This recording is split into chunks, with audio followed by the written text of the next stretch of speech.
There have been several cases of leaders being assassinated all over the world for a variety of reasons, and the continent of Africa is widely known for this. Prolonged dictatorships and the necessity for government reorganization are two of the most well-known causes of these. The African continent has a lengthy history of its leaders being killed by certain people or organizations that are typically opposed to the political structure.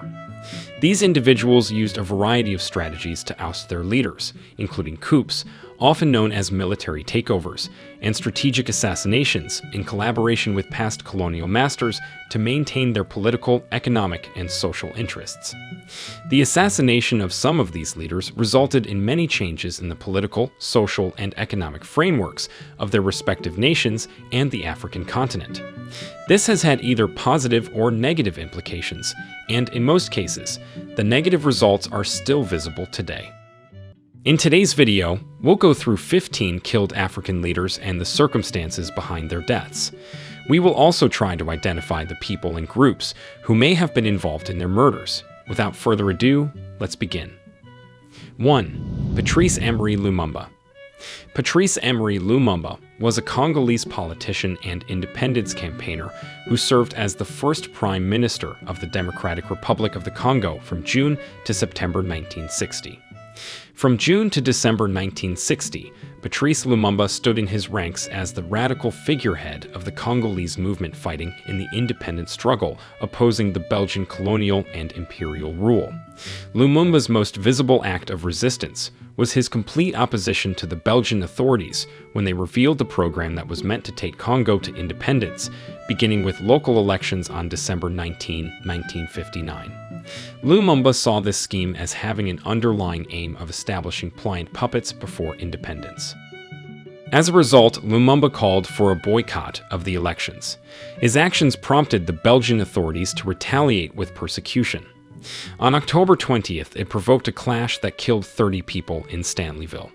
Patrice Lumumba was later caught in a coup, tortured, and killed in Katanga province on January 17, 1961, with the full cooperation of Belgian authorities and the United States. His killing also marked the end of his grand vision of a unified, democratic, ethnically pluralist, and pan-Africanist Congo.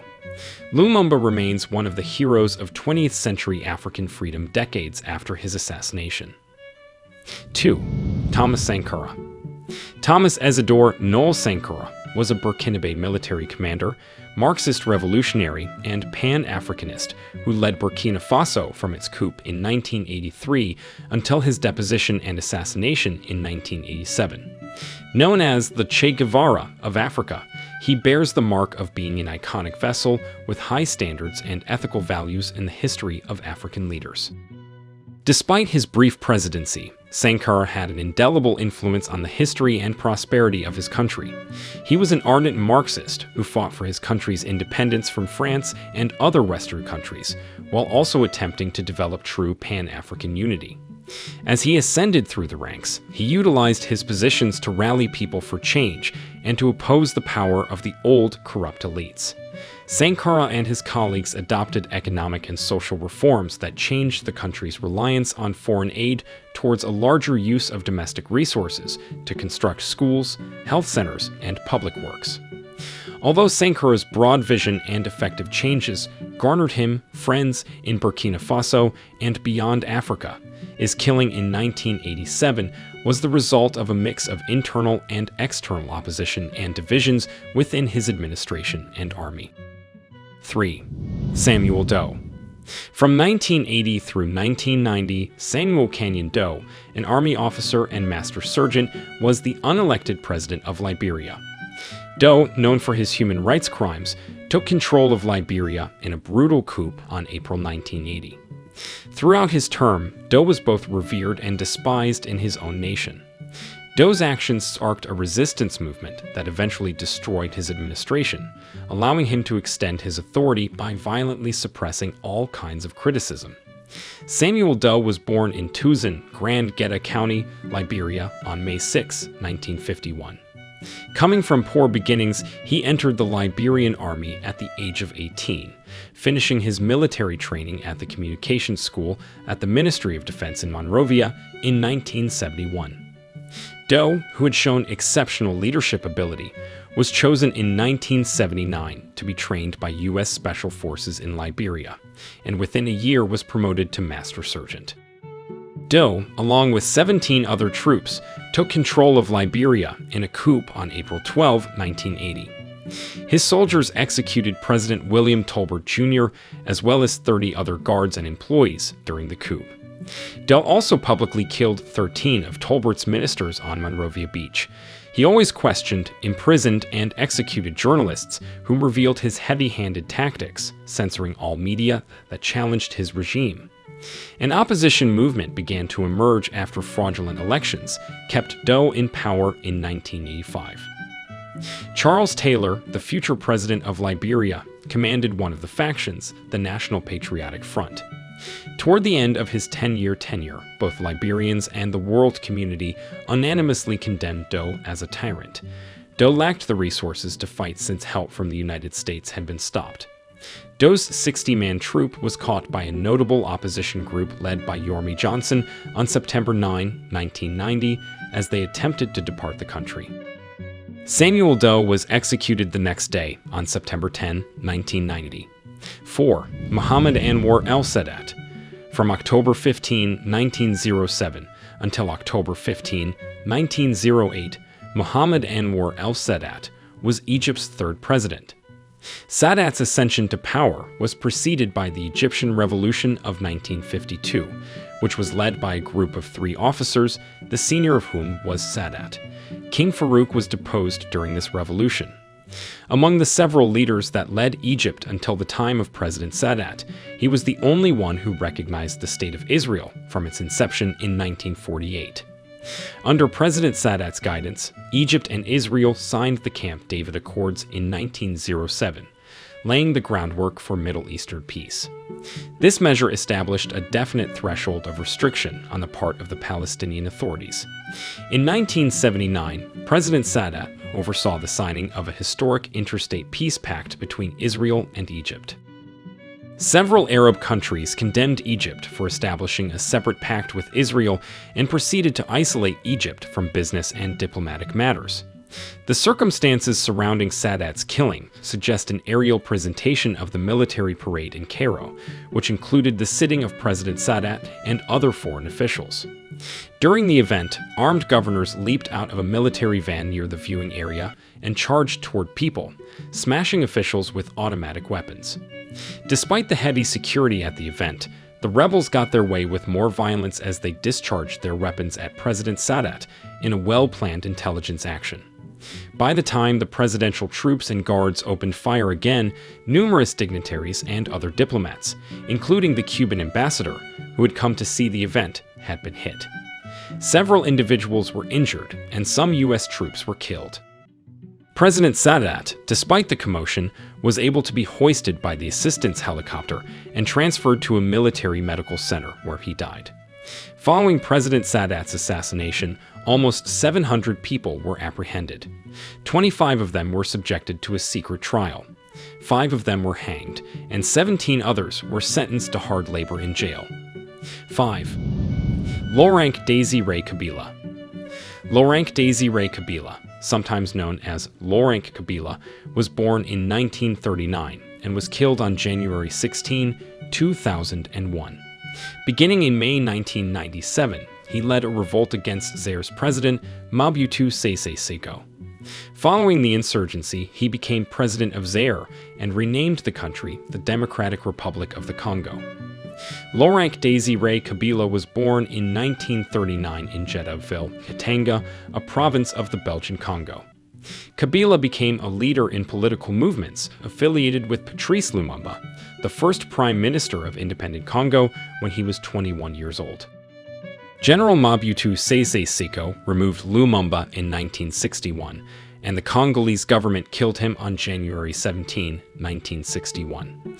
In reaction to the 1961 coup, Kabila and other Lumumba followers launched a guerrilla war in 1964 with the help of Thomas Sankara. The Congolese army, with U.S. assistance, put down the rebellion in 1965. General Mobutu assumed control of the country in 1965, formed a dictatorship, and renamed it DRC in 1971. Kabila established the People's Revolutionary Party in 1967, seeking to construct a self-sufficient Marxist region in eastern Zaire due to gold mining and ivory commerce. His rebel force was disbanded in 1985, and he escaped to Dar es Salaam, where he began trafficking in gold. On September 1996, Kabila returned to Zaire and formed the Alliance de Force Démocratique pour la Libération du Congo-Zaire with other dissidents against the Mobutu dictatorship. He marched towards Kinshasa, Zaire's capital, intending to depose Mobutu with the support of several ethnic tribes in eastern Zaire. When the president fled the city, Kabila declared himself president on May 17, 1997, and instantly changed the country's name to the Democratic Republic of the Congo. Kabila soon ascended to dictatorship, outlawing political activity and controlling by presidential decrees.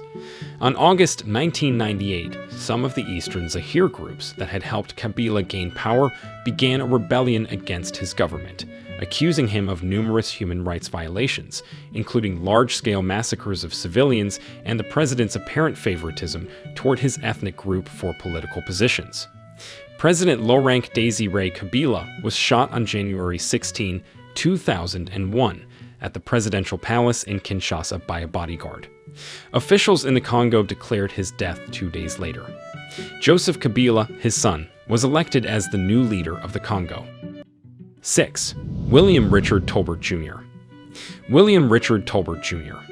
presided over Liberia as its 20th president from 1971 until 1980. At the time, Liberian Army Sergeant Samuel Doe orchestrated a military coup, which resulted in his murder.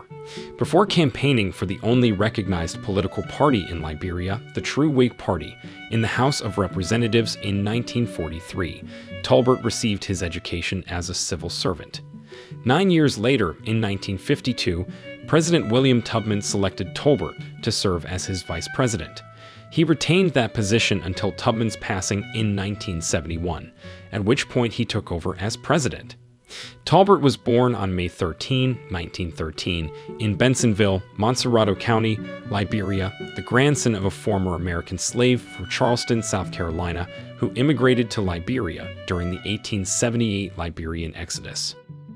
Upon taking office, Tolbert implemented liberal reforms, including permitting the formation of the country's first opposition party, the Progressive Alliance of Liberia, created in 1973 by Bacchus Matthews. Because of the success of the changes, he was elected as president in his own right in 1975. He faced no objection. However, Tolbert's administration was widely criticized during this period for failing to address the significant economic divide between the various indigenous ethnic groups that composed more than 80% of the population and the Americo-Liberians, who had ruled the nation since its independence in 1847. Tolbert assigned his brothers and cousins to important government positions. Tolbert was a member of one of the most powerful and wealthy Americo-Liberian families.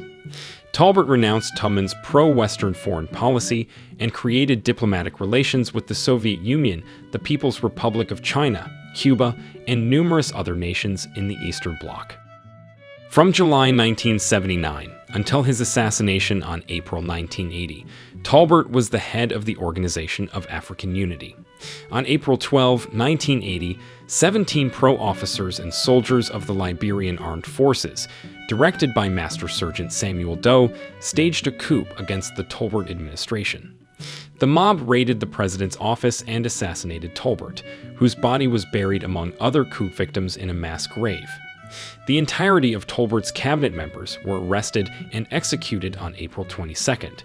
Many of them were publicly executed on a beach near Monrovia.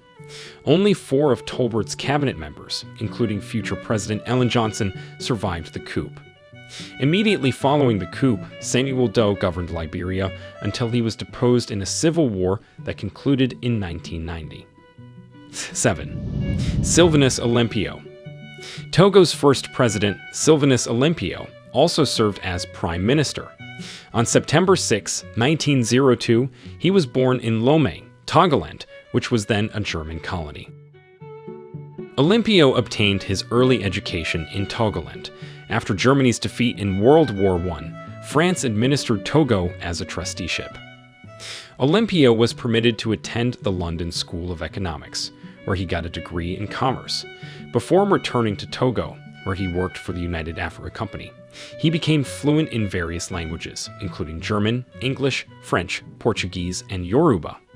In 1946, he was elected to Togo's territorial legislature as the leader of the Togolese Unity Party, the leading anti-colonial movement. The UN persuaded France to get Togo ready for potential independence. Elections were conducted in 1958, and Olympio's party prevailed. He was entrusted with establishing an independent administration. With Olympio as the leader, Togo achieved independence on April 27, 1960. The following year, a new constitution was enacted, which offered the president a broad range of authority. Despite a small amount of opposition, Togo eventually became a one-party state. Many of the Togolese with Western education disliked Olympio's authoritarian actions and had the belief that he was over-influenced by the French government. On June 12, 1963, 6 men surrounded the presidential mansion, which had only 2 guards present. Olympio escaped after noticing a ruckus at the front entrance by scaling the garden wall and entering the embassy yard. He hid in a parked vehicle that was unlocked. When American Ambassador Leon B. Polata arrived at the embassy that morning, he saw a squad of men patrolling the gates. He believed that if he went inside the embassy, which only had 1 night watchman and no guards or marines, it would be ransacked, so he fled back to his residence. An unarmed guy in shorts on the embassy grounds was encircled by unidentified assassins who had infiltrated the embassy grounds to assassinate Olympio around 7 a.m. The unarmed man was fatally shot. He was later identified as former President Olympio, who died at the age of 60. Olympio became the first post-colonial African head of state to be murdered during a military coup. 8. Marien Ngouabi. President Marien Ngouabi ruled over the Congo as the 3rd president following independence from January 1, 1969 till March 18, 1977. Ngouabi, who was deeply influenced by Marxist economic doctrines, completely changed the state of Congo into a Marxist-learned state and titled it the People's Republic of Congo at the start of his administration. He established the Congolese Workers' Party as the country's single political party.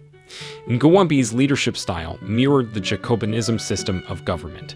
This resulted in a greater concentration of power in the center and less in the suburbs. He was from the north, and his administration ruled over eccentric powers farther south. His stance provoked fierce opposition from southern communists. Ngouabi's approach sparked debate, even among young political millet organizations. On March 18, 1977, President Ngouabi was assassinated. Some of those believed to be involved in Ngouabi's murder were investigated and killed. Following the assassination, the Congolese were placed under the interim rule of the military until a qualified candidate was found. 9. Joao Bernado Viera. Joao Bernado Viera was a Bissau-Guinean politician who served as president of Guinea-Bissau from 1980 to 1999, with the notable exception of 3 days in 1984 and 5 years, from 2005 to 2009. As per reports, Joao Bernado was assassinated in the shadows. He was tortured before being shot repeatedly to ensure his death. Joao was a military leader who came to power in a bloodless coup in 1980 and remained in office until 1994. He then reclaimed power and governed for the 2nd time. He was deposed in 1999 but reclaimed power in 2005 in a democratic election for the 3rd time after returning from exile. He died a day after his army chief of staff, General Batista Tagma Noé, was assassinated in his own home by a bomb. Many sources believe that these 2 murders were not spontaneous. It was speculated that Viera's killing was in retribution for the earlier bombing. 10. Muammar Gaddafi. Muammar Mohammed Abu Maynur al-Gaddafi was born in 1942 in the North African desert south of Sirte, Libya. While attending a secondary school in Sebha, Gaddafi was motivated by Egyptian President Gamal Abdel Nasser's lectures and became a fervent Arab nationalist. At Sebha, Gaddafi recruited his fellow students into revolutionary study groups, which he continued at the University of Libya in Tripoli, where he earned a history degree in 1963. Following his graduation, Gaddafi enrolled in the Libyan Military Academy in Benghazi, where he discovered that many of the students shared his anti-Western nationalism. When he enlisted in the Libyan army in 1965, he began laying the basis for the overthrow of Libya's king, King Idris, whom he believed to be a pawn of Western European powers. Gaddafi gained control of the army within 4 years, and on September 1, 1969, he seized power in a skillfully orchestrated coup. Gaddafi, as chairman of the governing Revolutionary Council, appointed himself commander-in-chief of Libya's armed forces and administration, with the rank of colonel. Gaddafi immediately started carrying out his long-envisioned plans for Libya, nationalizing all international banks and oil corporations and demanding on the closure of all European military sites in Libya. Gaddafi took the private assets of Libya's Italian and Jewish people in 1970, pushing them out of the country. Gaddafi had offered considerable assistance to a wide range of terrorist organizations and governments since acquiring power, including Iran, Iraq, Syria, Uganda, the Palestine Liberation Organization, and the Irish Republican Army. Gaddafi stirred up many disputes with the U.S., one of which culminated in an American retaliatory bombing assault on his Tripoli headquarters on April 15, 1986. Gaddafi was very slightly injured, but his young daughter was killed. Over 200 people were killed when Libyan intelligence operatives detonated a bomb on the Pan Am flight over Lockerbie, Scotland in 1988. Following the terrorist attacks on the United States on September 11, 2001, Gaddafi attempted to strengthen his ties with the West. His government gained concessions from the West in exchange for his assistance in hunting down Islamic extremists, including the lifting of numerous limitations imposed on him as a result of his terrorism in the 1980s. As part of the Arab Spring, considerable civil unrest erupted in Libya in 2011 with the goal of deposing Gaddafi. Gaddafi launched a brutal and oppressive assault against his people, sparking a civil war between Gaddafi's forces on one side and rebels with NATO air and logistical backing on the other. After an 8-month civil war, Gaddafi was seized by rebels in his hometown of Sirte and murdered shortly thereafter. 11. Muhamad Boudiaf. Muhamad Boudiaf was the founder of the Algerian Revolutionary National Liberation Front. Algeria gained independence as a result of his freedom effort. He was born on June 23, 1919 in Saila, Algeria. He lived in Algeria from 1954 to 1962, and after a 24-year exile, he was elected president in 1992. During World War II, Boudiaf also served in the French army. However, by 1950, Boudiaf had established himself as a leader of the nationalist struggle against the French. In 1954, he joined the FLN Leadership Council alongside Ahmed Ben Bella. Boudiaf and Ben Bella were freed to establish a temporary administration in a newly independent Algeria after being captured and imprisoned by the French from 1956 to 1962, with Boudiaf serving as deputy prime minister. Boudiaf was opposed to President Ben Bella's dictatorial governing system.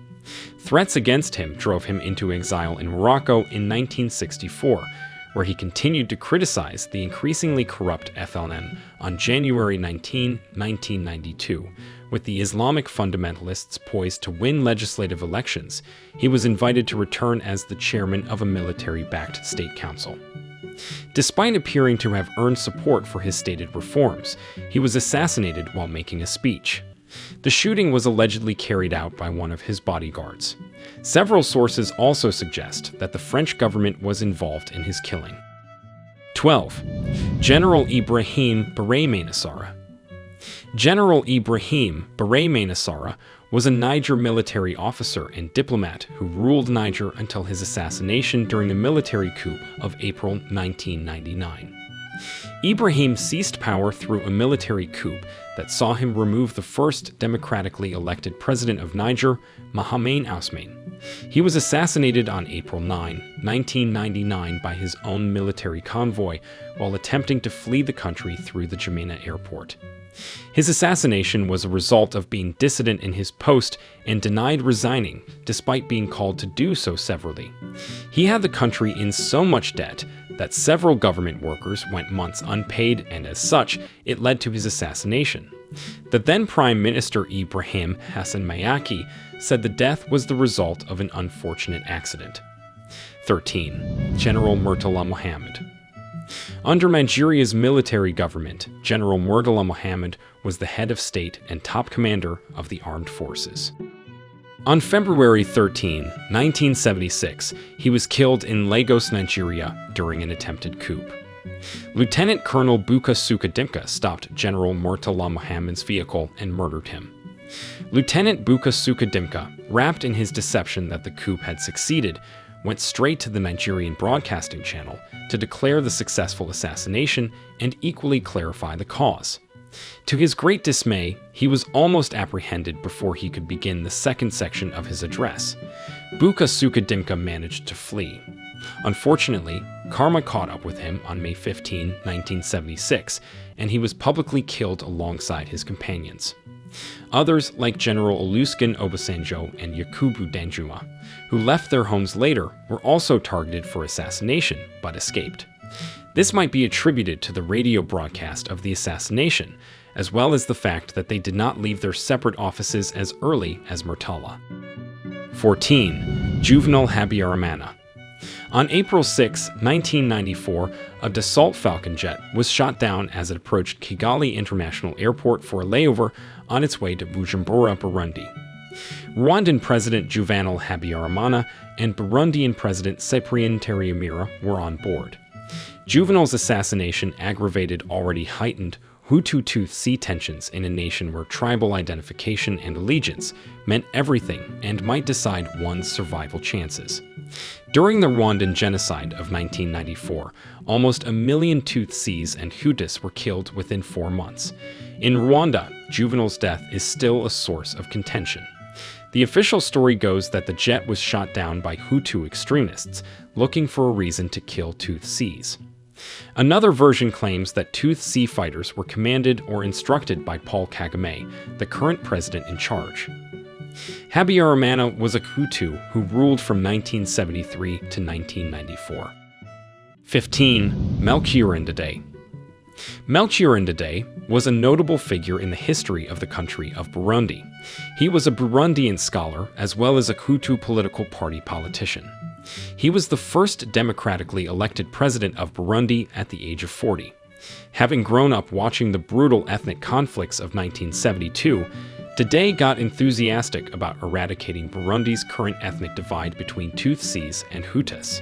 Several years of Tutsi control had passed under the incumbent president's leadership, Pierre Buyoya.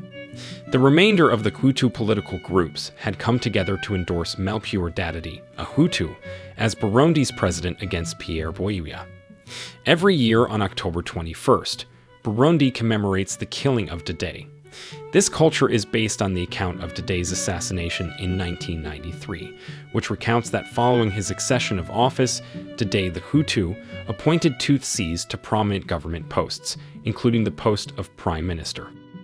Despite the initiatives Ndadaye put in place to bridge the ethnic divide, a coup aimed at toppling the Hutu administration was launched less than 3 months after he took office. Tutsi's security personnel brought Ndadaye and other top-ranking government officials to a hidden location and brutally killed them under the guise of protection.